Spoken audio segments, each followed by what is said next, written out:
Reporting, writing, editing in सब में गुजरा है। जब मैं मुंबई गया तो पहली बार मैंने वो पुस्तक पढ़ी, फ्यूचर शॉक एल्विन टॉफलर की। मैं बिल्कुल एक गांव से गया था बनारस होते हुए। फ्यूचर शॉक, बाद में एल्वी टॉफलर जो उनकी पत्नी थी और हेडी टॉफलर, दोनों ने मिलकर ट्रिलॉजी लिखी, किस तरह की दुनिया बन रही है। मैं कोई टेक्नोलॉजी का आदमी नहीं हूं, तब लगा कि क्या सचमुच दुनिया इतनी बदल जाएगी, ह्यूमन रिलेशंस बदल जाएंगे, एक कंप्यूटर अगर आएगा उसके क्या प्रभाव होंगे, इंफॉर्मेशन टेक्नोलॉजी क्या प्रभाव होंगे। फिर कुछ वर्षों बाद इकोनॉमिस्ट की एक महिला पत्रकार थी जिन्होंने लिखा डेथ ऑफ डिस्टेंस, उसका सोशियो इकोनॉमिक इंपैक्ट दुनिया पर क्या पड़ेगा। यकीन नहीं होता था मैं आपसे ये शेयर कर सकता, और वाकई दुनिया बदली और इस रफ्तार से बदली, और आज जहां खड़ी है वो यकीन नहीं होता।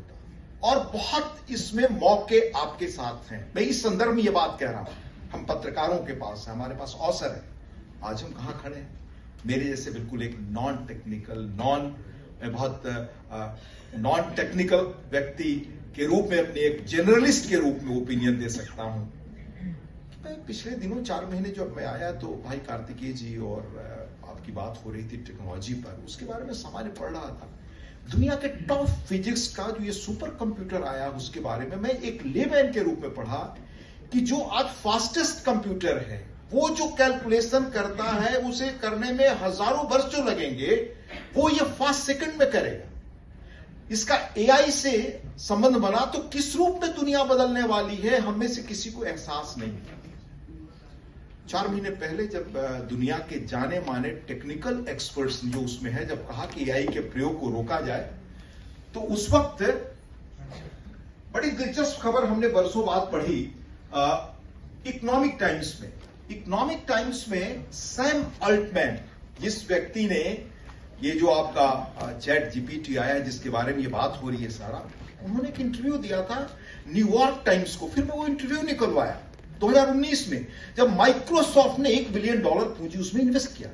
आज शायद $13 बिलियन या उससे अधिक हुआ होगा। उस वक्त न्यूयॉर्क टाइम्स के इंटरव्यू में Sam Altman, the man behind this ChatGPT platform, कहा 4 बातें प्रमुख जो मैं एक समान व्यक्ति के रूप में समझ पाया। पहला कहा कि मेरा जो ये इंस्ट्रूमेंट है ये दुनिया में अपनी बात का ये असर डाल सकता है कि जो ये कहेगा लोग उस पर यकीन करेंगे, यानी अफवाह भी फैला सकता है, ये इसके पास ताकत है। सेकंड कहा कि ये दुनिया को संपदा और डेवलपमेंट का अवसर दे सकता है जो इसके पहले दुनिया ने देखी नहीं है।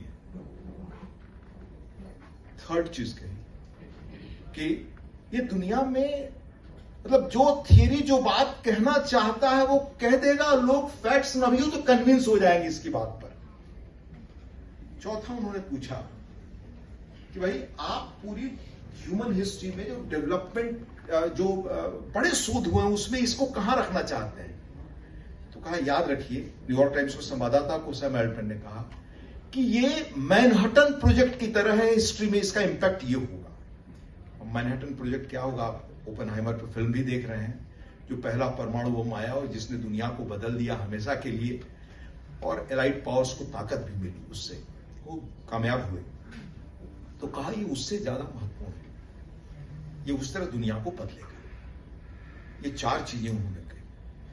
अब इसका इंपैक्ट आज की तारीख में हमें देखना चाहिए, और भारत के संदर्भ में खास तौर से। मैं भी हाल में पुस्तक पढ़ रहा था, नॉर्थ वर्सेज साउथ, वो किसी टेक्निकल एक्सपर्ट ने लिखे, भी नाम मैं वी नाथन, मैं जस्ट मिस कर रहा हूं। उस व्यक्ति ने स्थापित किया है कि जब डेवलपमेंट देश का शुरू हुआ तो लगभग सारे स्टेट्स एक पैरामीटर पे थे, लेकिन अपने पॉलिसी डिसीजन से वो आगे गए।